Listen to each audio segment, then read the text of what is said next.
Okay, good morning. So,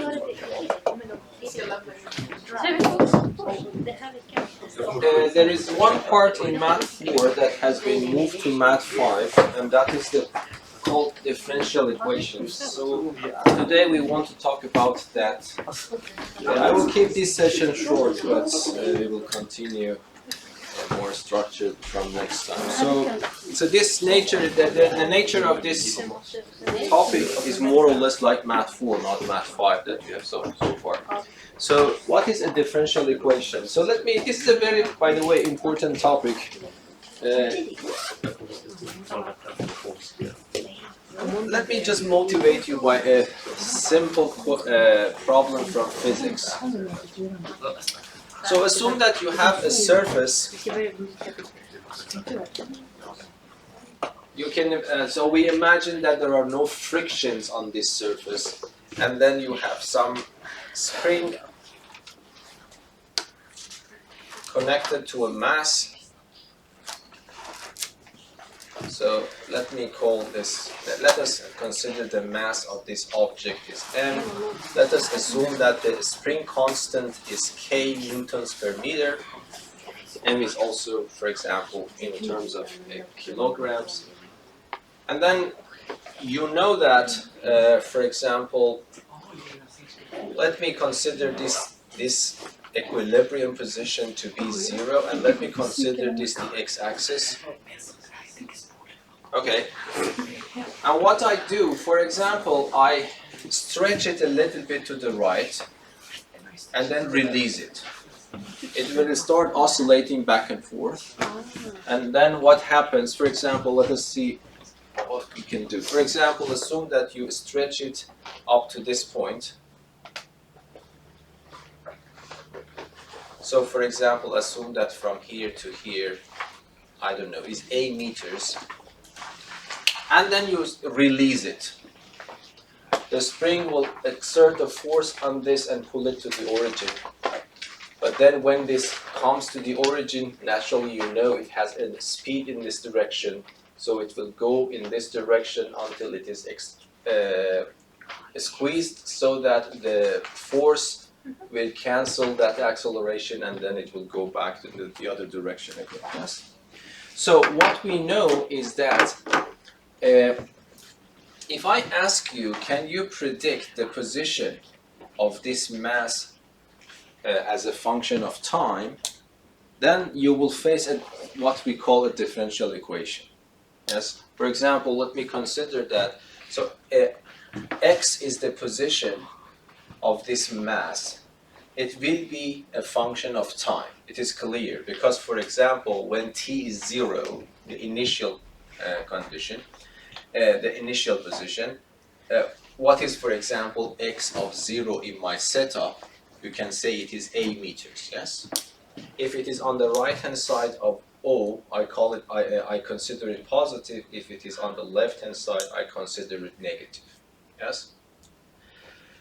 Okay, but my question is that, of course, I know the position of this mass at 0 is A. The question is that, what are the subsequent positions of this mass as a function of time? Yes. So you want to predict, for example, you want to know where x is. What is x at 1 second after that I release it? You want to know what is the distance of, you want to know the position of the mass as a function of time. Yes? So how can we solve the problem? If you want, this is a physics problem, and then hopefully you know the Newton's second law. You have to use Newton's second law here. Yes? So Newton's second law tells you that the force acting on your particle or your mass is m, the mass, times the acceleration. And hopefully from your physics studies you know that what is mass, what is force here? There are forces acting on this. One is the gravity, one is the reaction force, but they are canceling each other out. And then I am assuming that there are no frictions. So assume that I have lubricated the surface so that I can ignore the friction force. And there's only one force left, and that is the spring force. Yes? So what is the spring force? This is the Hooke's law. Yes? It is minus k times x. Yes? X is the distance, is the change in length from the equilibrium, yes? So in principle, x is the length of the spring right now minus the length of the spring at its equilibrium. Yes, that's the x. So that is the Hooke's law, and then you put it in this equation, so you get ma is equal to minus kx. But we also know that acceleration is the derivative of a velocity, yes? So the derivative of velocity, and the velocity itself is the derivative of the position, yes? This becomes the second derivative of the position. Okay, and if you want, I can emphasize here that x is also a function of time, yes? And then I put it in this equation, I get m x double prime t is equal to minus x k times x of t. And then this is the equation that you get.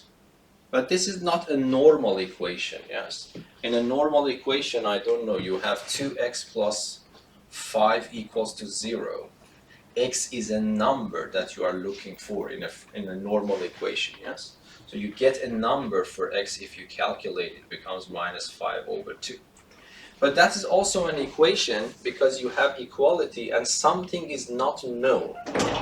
X is not known, but x is not one number that I want to give you at the end of the problem. I want to give you infinitely many numbers depending at which instant of time you are looking at the function, yes? So at the end, this is an equation because you have an equality. You have something unknown, and that here is x, but not a number, a function of time. So we can call it an equation. Yes? I have an inequality, I have something which is missing, I want to find, so it deserves the name of an equation, yes? To be an equation. But then the point is that the unknown in this equation is not one number. The unknown in this equation is a function. I am looking for a function so that when I plug it here, the left-hand side becomes equal to the right-hand side for every value of t that I choose, not for one single t. Yes, that is the difference between this kind of equations that you see here and that equation. This equation is called a differential equation. Differential, let me write it like this, differential equation. So a differential equation is an equation in which an unknown function and its derivatives are involved. Yes? So for example, if I just write 2x of t equals to t plus 3x of t, that is an equation in which x of t is unknown, x of t is a function, but this I will not call it a differential equation because only the unknown function is involved. Yes, if I ask you to solve it, you just move this to the left, it becomes minus x of t equals to t, I don't know, and then you multiply it by a negative sign, it becomes minus t. Yes, so this is an equation in which your unknown is a function, but I will not call it a differential equation because the derivative of the unknown function is not involved. So in principle, if I want to summarize, a differential equation is an equation in which a function is unknown, and in that equation, one of the derivatives, at least, one of the derivatives of your unknown function is somehow involved. Okay, here the second derivative of my function is involved. I can have the first derivative, or I can have the third derivative, yes? So in any case, or I can have a mixture of derivatives involved, yes? So that's a differential equation. If I want to solve, if I want to predict, according to Newton's second law, where the position of the particle is as a function of time, I need to find a way to solve this differential equation. And of course, solving differential equations are not that easy, and most of the time we cannot solve them exactly. That's the bad point. So, but it doesn't mean that it is useless, because mathematicians have developed techniques to be able to get the answers as precise as they demand, if the problem is a practical problem, yes?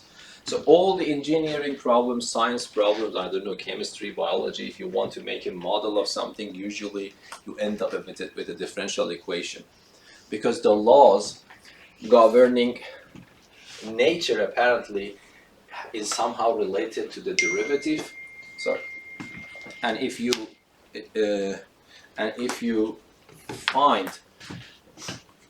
if you follow that law, and if you want to find the unknown somehow, which is characteristic of that problem at hand, then you will somehow end up with an unknown function, yes, with some derivatives involved.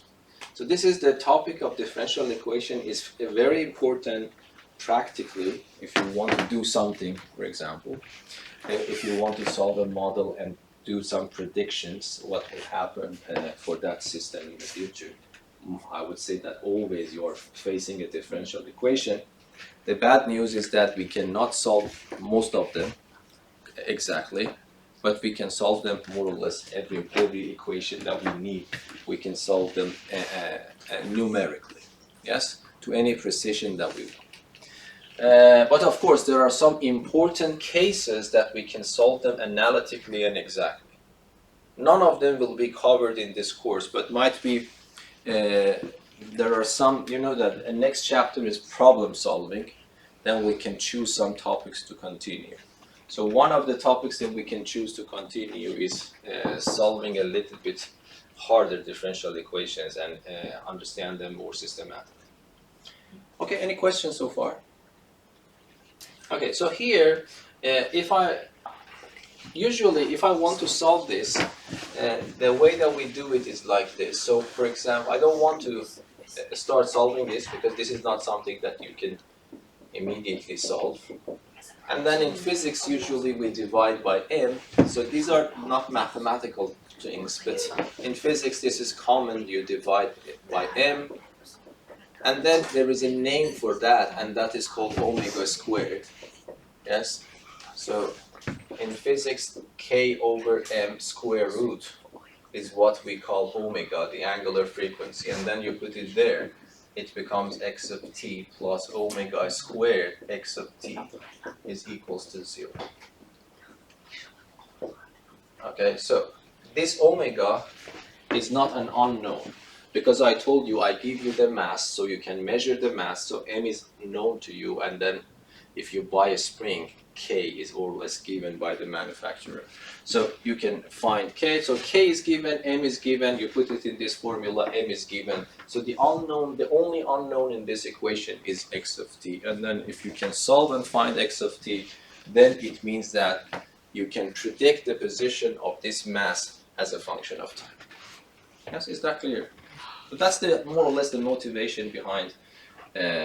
So you see that this is a very, very simple structure compared to the complexity of the systems we're facing these days. But even for this case, if you want to solve it and predict it, you have to solve that equation. That's a differential equation. Okay, and then there are some terminologies I want you to know. This x is your function. X is the dependent variable. Yes, this is the dependent variable. T in this case is the independent variable.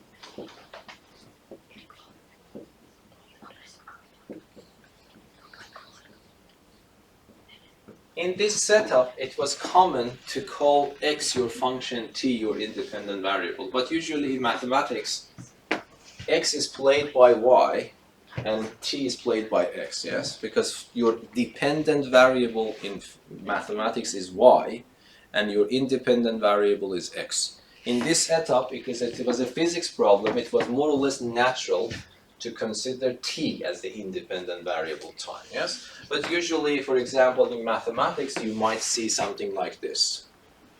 Instead of that, this is more or less the same differential equation. I have just changed the name of x to y and changed the name of t to x. This is more common in mathematics because usually it is common that the dependent variable is called y in mathematics and the independent variable is called x. Yes? So this is why usually we use this notation. Another thing that I want you to know is the highest order derivative that appears. And that is called the order of the differential equation. Yes? So here, this differential equation is called a second order differential equation. Why? Because the highest derivative that appears in your equation is the second order derivative. So that is called,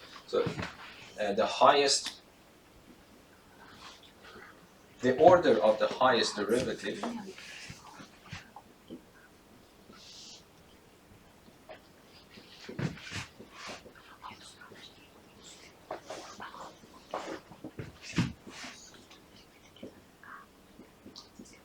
that appears in the differential equation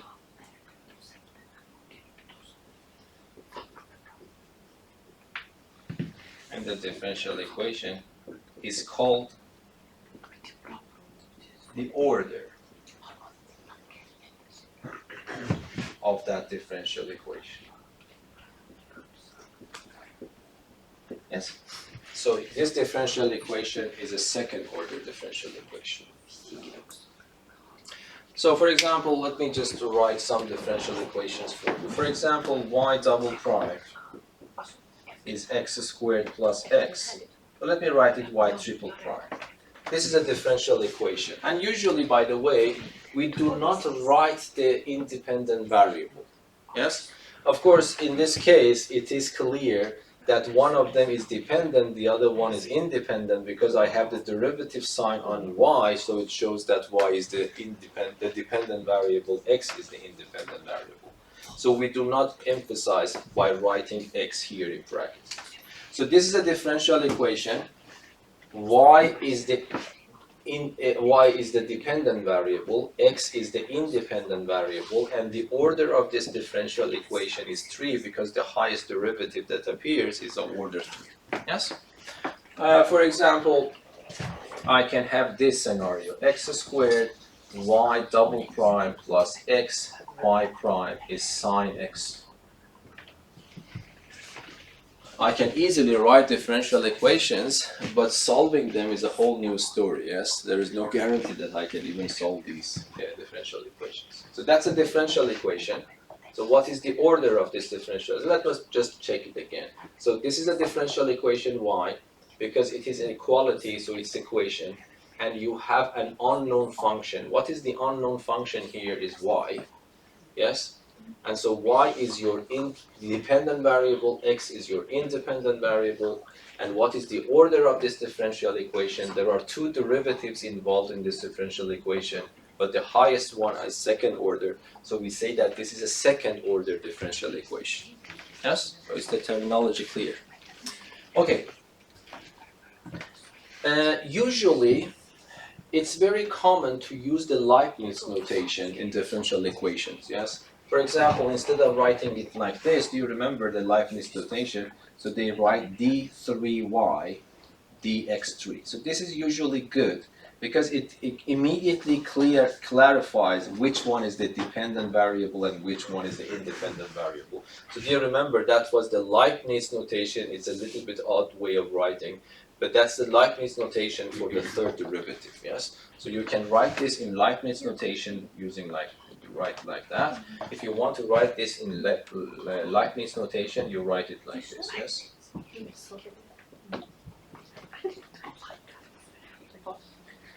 So if you have forgotten, let me just write. If you have y, the nth order derivative, do you remember I told you that if you put this pair of brackets around this number, this is to prevent to be confused about power. So when you write y to the power of n, you write like that. But if you mean the nth order derivative of y, you put a pair of brackets around it. This prime notation goes up to 3. After that, you need to use this notation. So you have y prime, y double prime, y triple prime, but you don't write y 4 primes, yes? You write y, and then in a pair of brackets you put a 4 there. So this means that the fourth order derivative of that function. So if you want to use this in the Leibniz notation, you need to respect the way that people write. So this is the ny and then you write dx and put n here. So this is a strange, apparently strange symbol for this one, yes? So this is common that you have to put n here for the numerator and n here for the x. So whenever you see this, this might be a little bit complicated, but this is exactly what we mean. Okay. Any questions? Okay, but before teaching you more, so what do you think I would say is a solution of a differential equation? Because whenever you have an equation, you immediately can ask what is the solution of that differential, that equation. In this case, the solution is minus 5 over 2. What does it mean? It means that if I replace x with minus 5 over 2, this equality holds. That's the meaning in this simple case. But what does it mean in a differential equation? Whenever you are happy and say that this is the solution of that differential equation.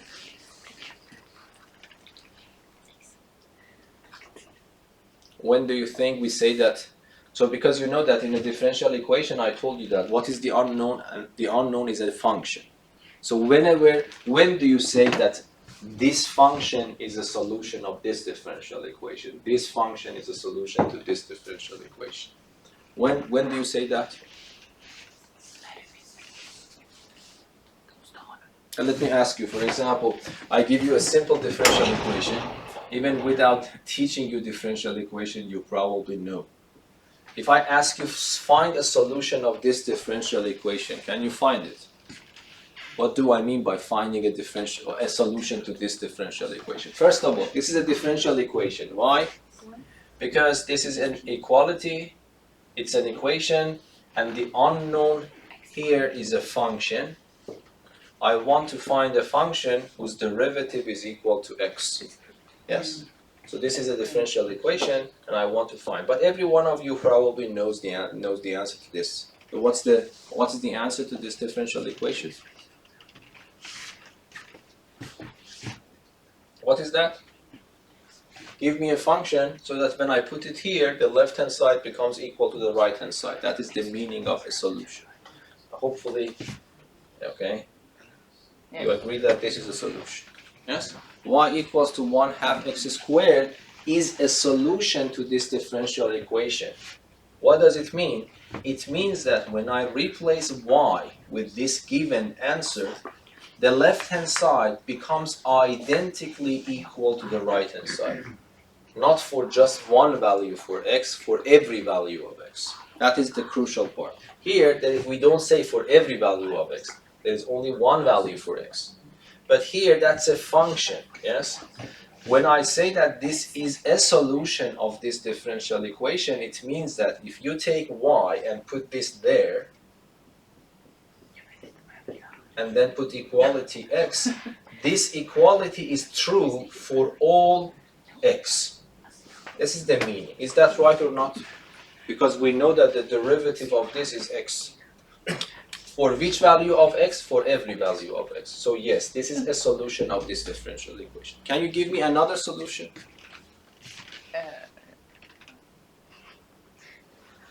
Yes? That function plus a constant. Plus any constant, so that you gave me infinitely many solutions. And that's, by the way, the nature of differential equations. Usually, the general solution, we'll talk about the general solution. The answers to differential equations are infinitely many. But can we categorize them or not, that's a different story. But at least you see that this is a different. But if I ask you, can you give me a solution of this, this is not that easy. Yes? Okay. For example, so in this lesson, in this course in high school, mostly you are not involved with solving differential equations, because I told you that's a little bit hard. Yes? But they give you the differential equation, and then they give you the solution, and you are supposed to investigate that is the correct solution. This is the way that you usually, when I see your physics books, this is more or less the same thing. You have the differential equation, and then they give you the solution, and then you are supposed to convince yourself that this is indeed the right solution. More or less, we will go through this something like this. I want you to understand this, that most of the time we are not solving differential equations. We are given the differential equation, the solutions are also proposed, we're supposed to investigate that this is the right solution. And this is always, by the way, more or less easy, yes? I can give you a very complicated equation, even for Maths 1C students, and I ask them, okay, check if this x equals to 1 is a solution or not. Solving an equation is completely different. You have to have a systematic way to solve it. But if I propose you the solution, checking that the solution is a true solution or a false solution, it shouldn't be that hard. You just plug that number into the equation to see if it works or not. More or less, that's the same idea here. Okay, so first, for example, let us talk a little bit about the solution of that differential equation. For example, let us consider that equation up there. By the way, this is the harmonic oscillator equation in physics. Yes. So, for example, let me write it here: x double prime t plus omega t x of t equals to 0. So I want you to convince yourself or me so that this is a solution.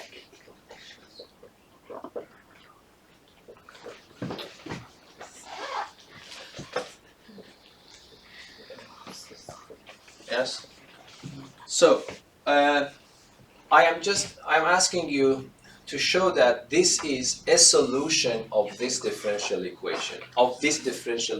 Yes. How can I show that? I need to calculate what I need and plug it into this equation. This should be equal to the right-hand side for all choices of t, not for one particular value, for all choices. So it should be an identity there.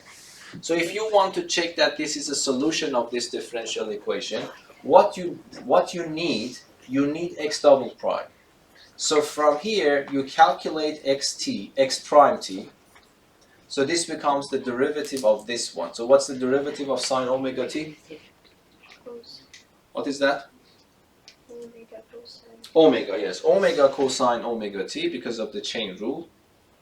And the derivative of cosine is negative sine, so it becomes positive 2 omega sine omega t. So that is x prime t. But you need x double prime, so you calculate another derivative here. This becomes negative omega squared sine omega t, and then this becomes positive 2 omega squared cosine omega t, yes? Because according to the chain rule, another omega will go out. So that omega that goes out will multiplied by that omega will give you omega squared, and the derivative of cosine is minus sine, yes? Okay, so then what you need to do, you need to write the left-hand side equals to, instead of x double prime, you put this expression plus 2 omega squared cosine omega t plus omega squared multiplied by x of t.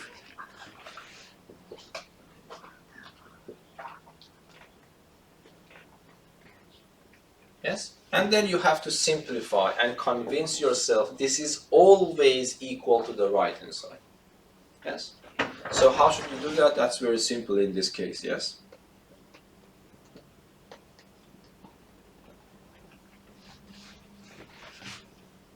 You multiply this in.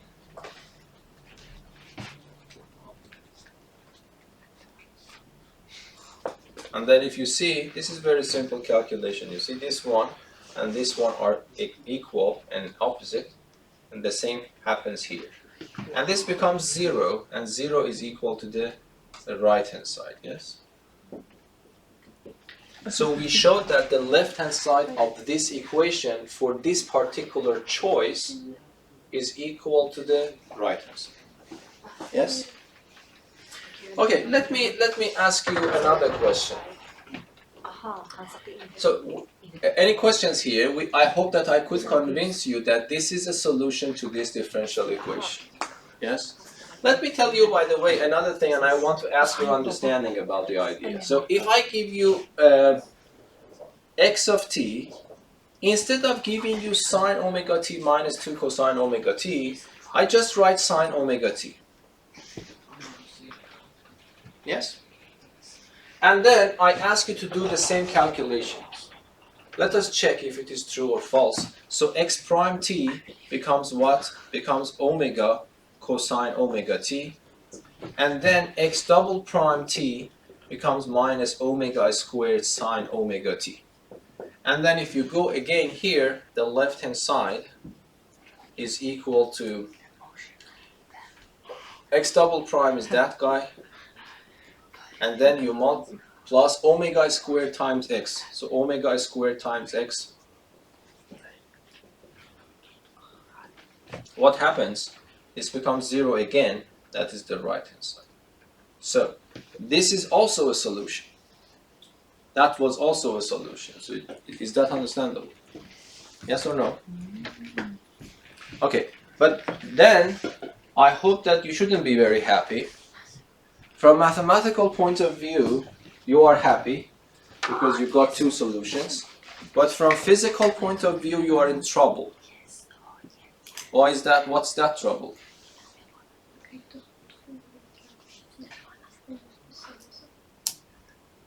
Why not?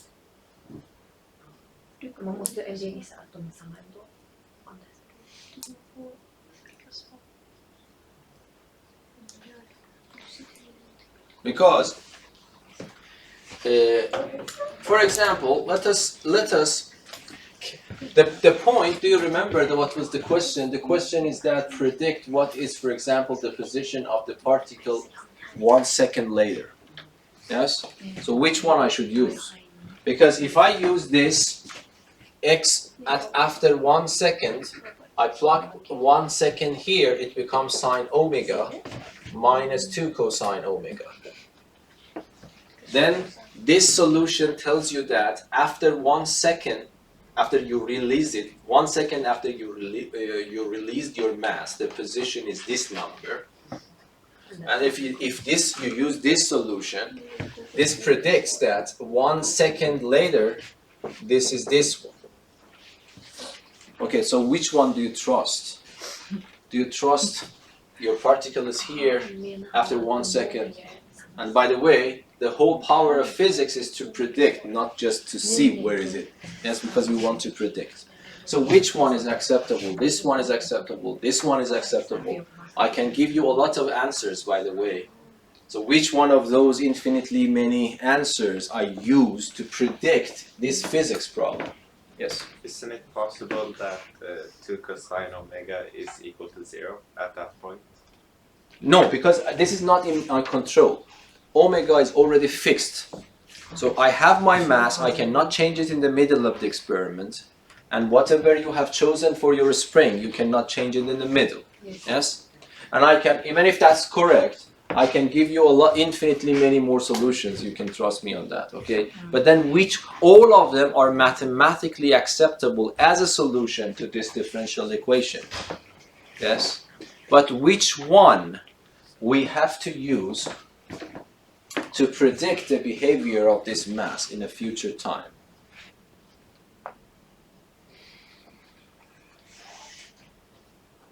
I just want to pick up your curiosity because this is an important question.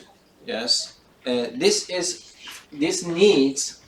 So this is why. So let me tell you something, by the way. Before continuing any further, let us investigate this equation here. Let me just write x of t. I gave you here 1 for sine and minus 2 for cosine.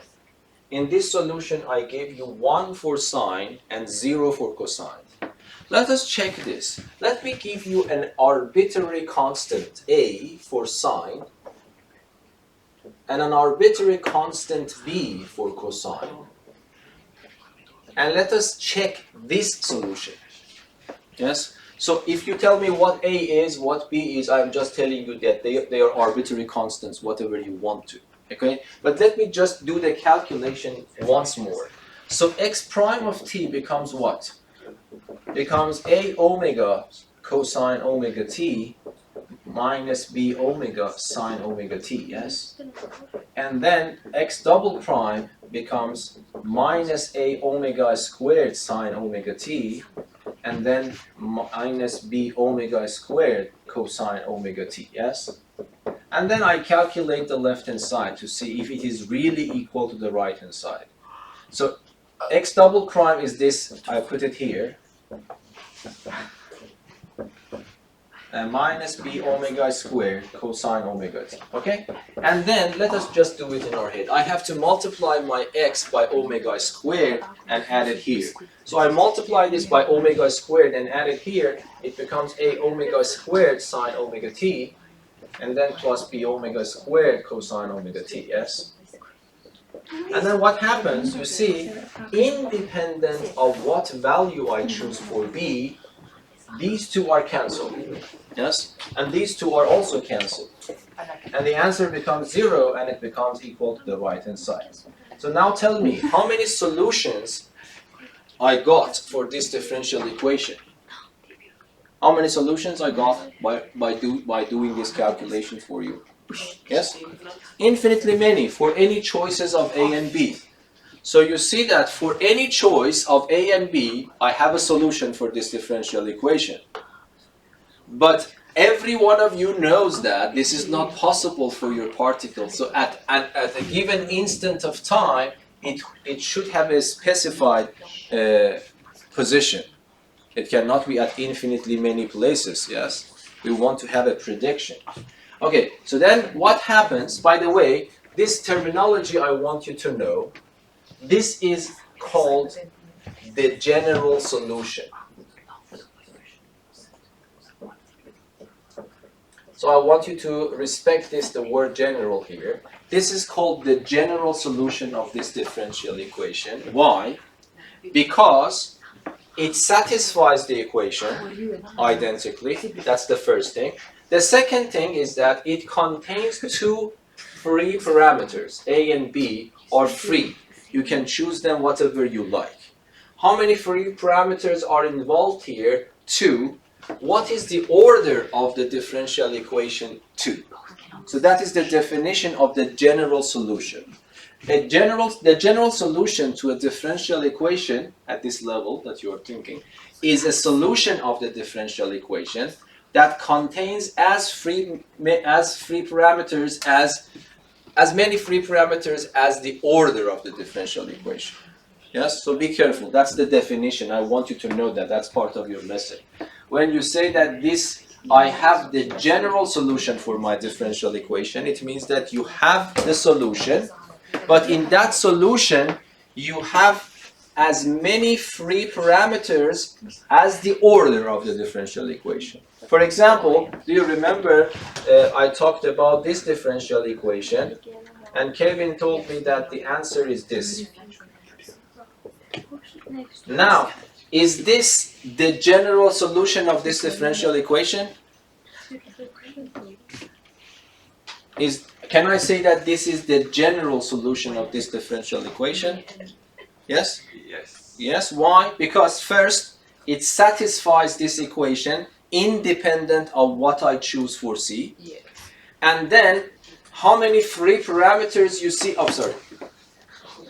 How many free parameters you see in this solution? You see only C, 1. What is the order? 1. That is matching. So if I have the first order differential equation, then the general solution should contain 1 free parameter. If I have if I have a second order, I have to have 2 free parameters. If the third order, I have to have 3 parameters. Okay, but so this is what I want you to know. What is the meaning of the general solution? Okay, and then what can I do? Which one of A and B I choose for my problem? Because my point is to predict the position of that mass as a function of time. Okay, and I just convinced you, hopefully, that how many solutions you have infinitely many solutions. But from physical perspective, we know that at a given instant of time, it has a specified position that we are going to predict. So which one we use for that prediction?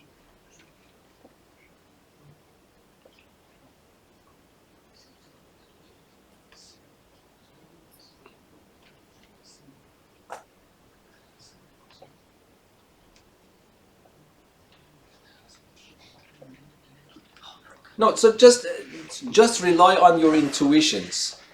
Yes? Forget about mathematics and physics.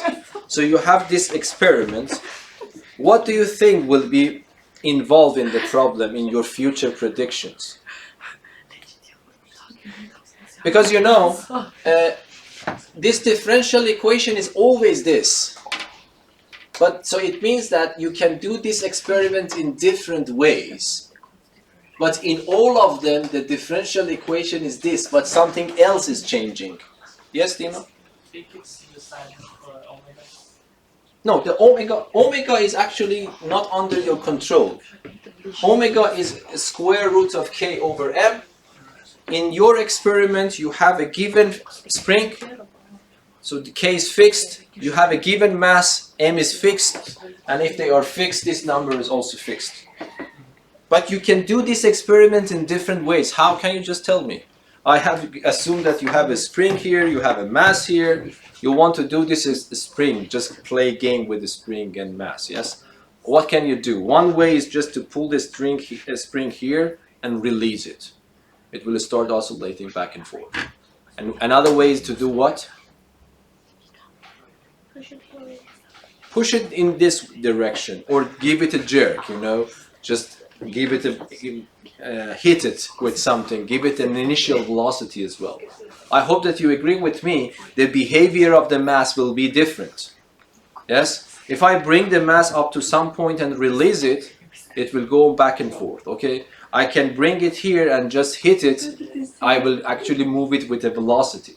And then hopefully you agree with me, the future of this particle will change. The future position of this particle will change, yes? Do you agree with that or not, intuitively? Yes? So it means that only differential equation, for physics, only the differential equation is not important. What is important, what are equivalently important are the initial conditions that you impose on your particle, yes? Initial conditions means, so in this problem, the initial condition was this. X of 0 was A. Yes? Okay, but is it enough to fix your solution or not? Is it enough to fix your solution?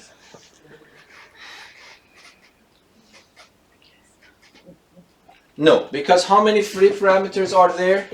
2. And then how many extra information you have? You have 1. This is enough to fix one of them.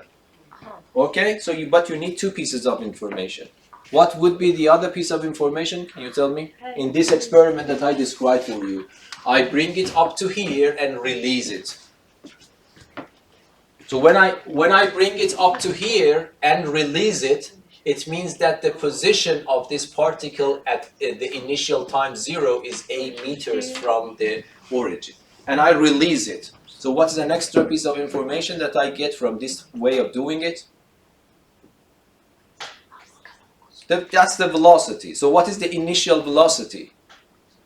In this kind of experiment that I did it, I bring it here and relax, and when I press the timer, I release it.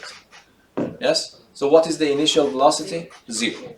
So what is the meaning of initial velocity? Initial velocity means the derivative at point 0 is 0. So this means that the velocity of the particle at initial time is 0, but the position of the particle at initial time is some number A.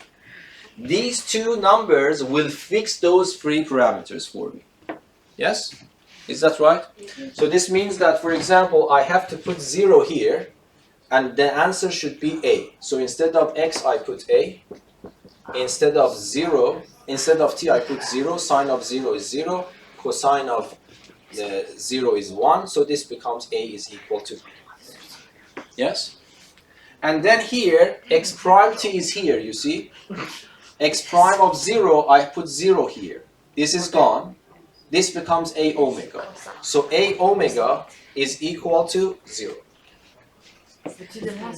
But omega is not 0, so this means that A is 0.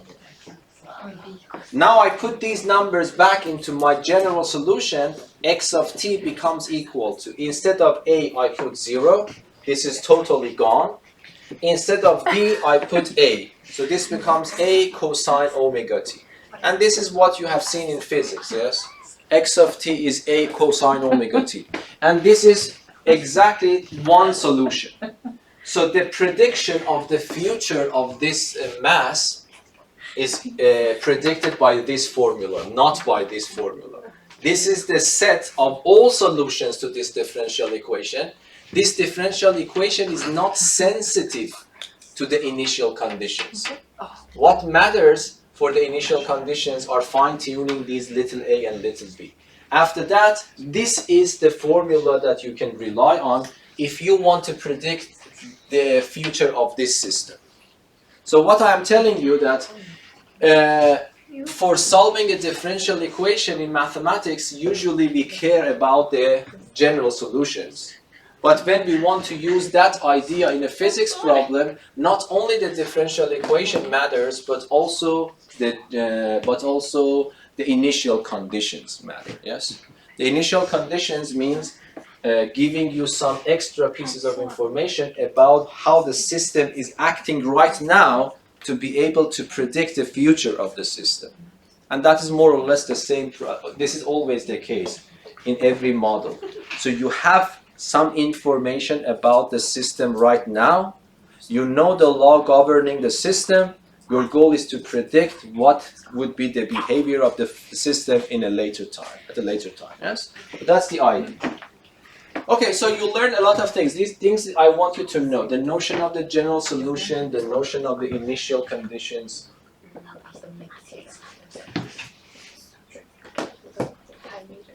Okay, another one is called initial value problem. Initial value problem is usually abbreviated by IVP problems. It means that if I give you a differential equation, this is a differential equation, and I give you these conditions as well,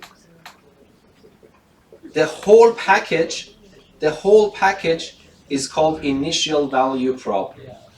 Yes? So a differential equation together with initial conditions is called an initial value problem. Is that clear? So the notion of the general solution, and then another one is also something that you need to know, particular solution. Particular solution. What do I mean by a particular solution? This solution is a particular solution of that, because it is a solution but it does not contain any free parameters. This solution is a particular solution for that, because it does not contain any variables, any free parameters, but that is also a solution. This is a general solution. Why? Because it satisfies the equation and it contains two free parameters, and the order of the differential equation is exactly 2. And this is called initial value problem. Any questions here? Yes or no? Okay, so now let me give you one example and then we are done for today. We will continue the next of it, the other parts on the next session. So let me write one problem here for you and then try to solve it together.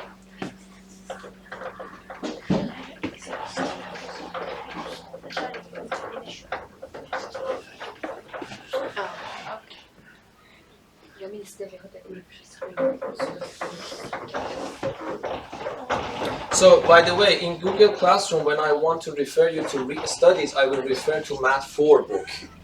Yes? Because this topic has moved from Math 4 to Math 5. So for some time, I will refer you to Math 4 book for this topic. Okay, so I give you a differential equation, x y double prime equals to xy prime plus 3y. So that's a differential equation. It's an equation. Your dependent variable is y, your independent variable is x. That's a differential equation because there are some derivatives involved in this differential equation. And then what is the order of this differential equation is 2. Because the highest order derivative is of second order. Okay, we want to show that y equals to ax cubed plus b over x is the general solution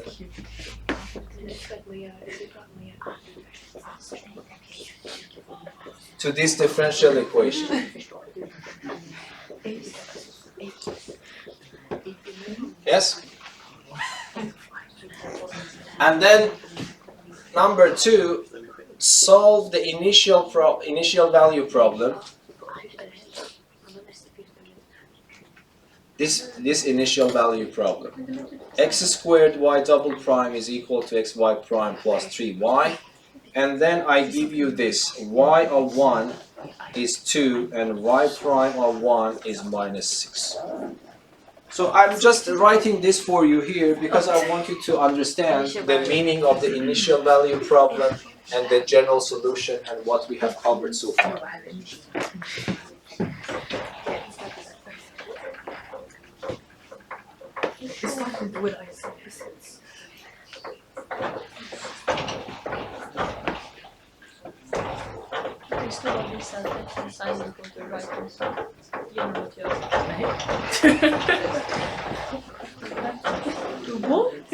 Okay. So right.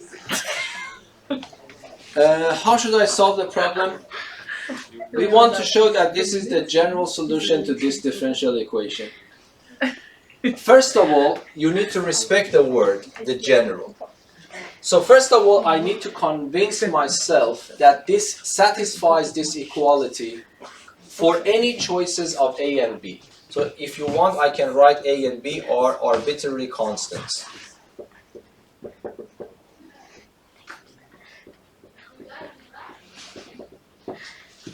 Yes? Okay, so how should I do that? I need the first derivative, I need the second derivative, and then I need to, after that, I plug them here to see that if this equality is true or false. So I calculate the first derivative, and because if I want to start using the derivative right now, I don't have any problems here, but I need to use the quotient rule in this form.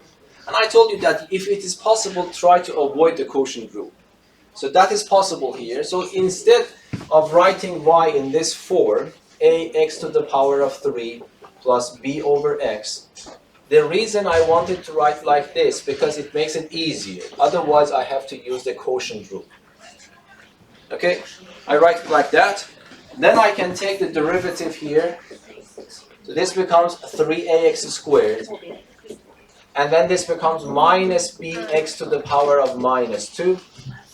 And then I take the second derivative. It is easy now. This becomes 6ax. This becomes positive 2bx to the power of minus 3. Now that the differentiation is finished, I bring it back as normal. Yes?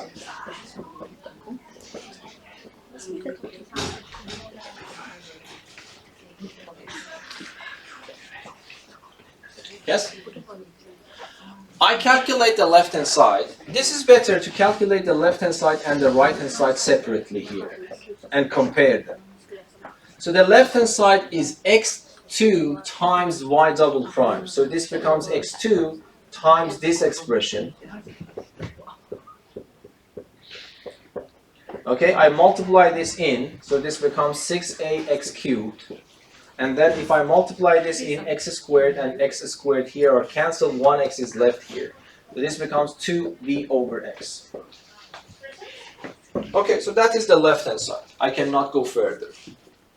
Now the right-hand side. This is what? X times y prime. But y prime is this expression. So if you don't mind, let me also write it back in the form of fractions, yes? So I put it there, it becomes x times that expression minus b over x squared and then plus 3y, yes? Y is this expression.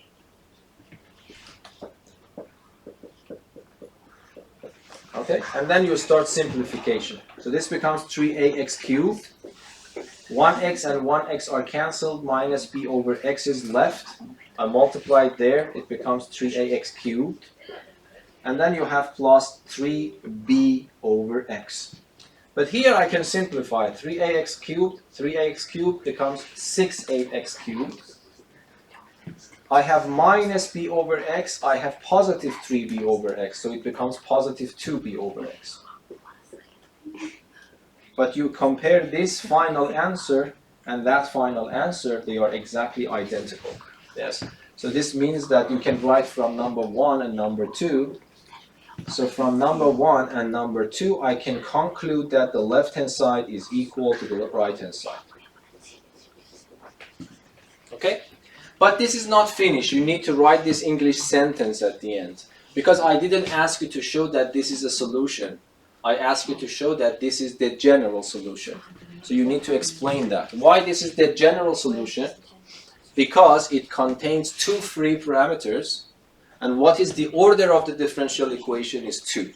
So that you have to explain at the end. Okay? So this solution contains two free parameters a and b, and the order which is equal to the order which is equal to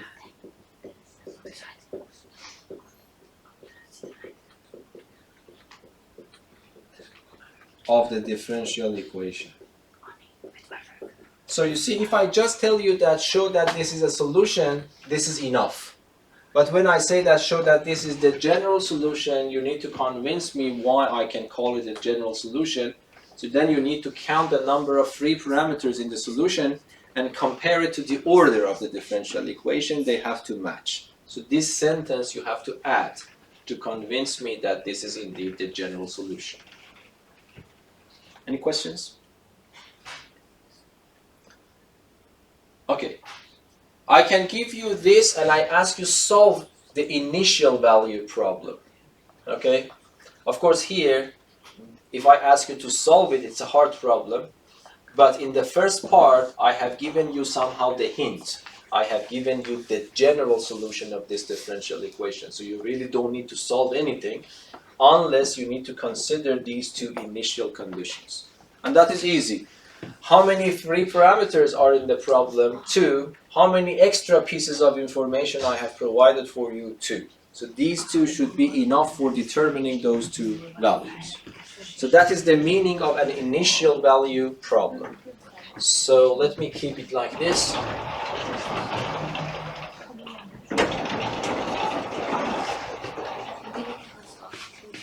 So in that case, if you want to solve this initial value problem, it's just a very simple thing to do. You know, solving differential equations are hard, but at this level, you don't need to bother about that much.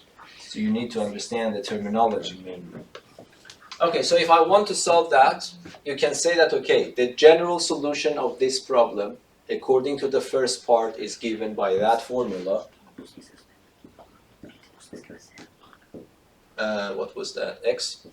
Okay, and then you are telling me that y at 1 should be 2. So what does it mean? It means that if I replace x with 1, the answer that I will get for y is 2. So this becomes a plus b is 2, yes? If I replace x with 1, this becomes a, this becomes b, and it's supposed to be 2. So that's one condition. Another condition is y prime of 1 is minus 6. So you need y prime first. But we have already done y prime. Y prime is here on the board. So this means that if I replace x here in the y prime by 1, the answer is supposed to be minus 6.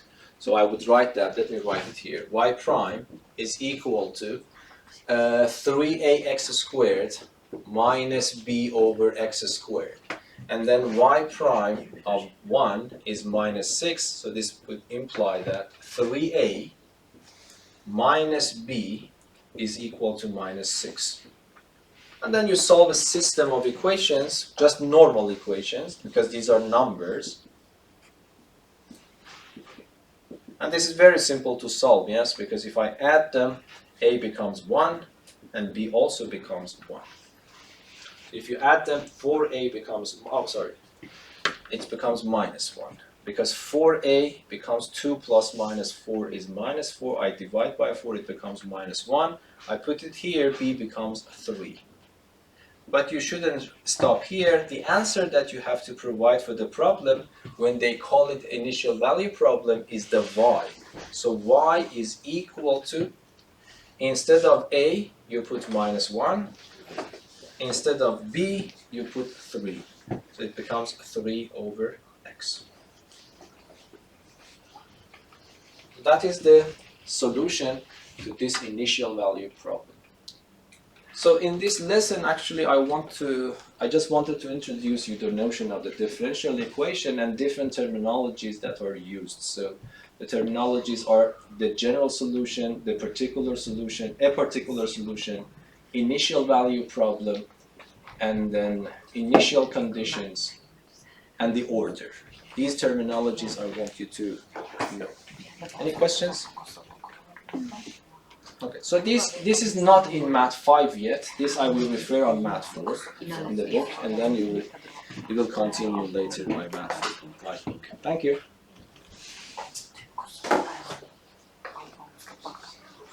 No questions?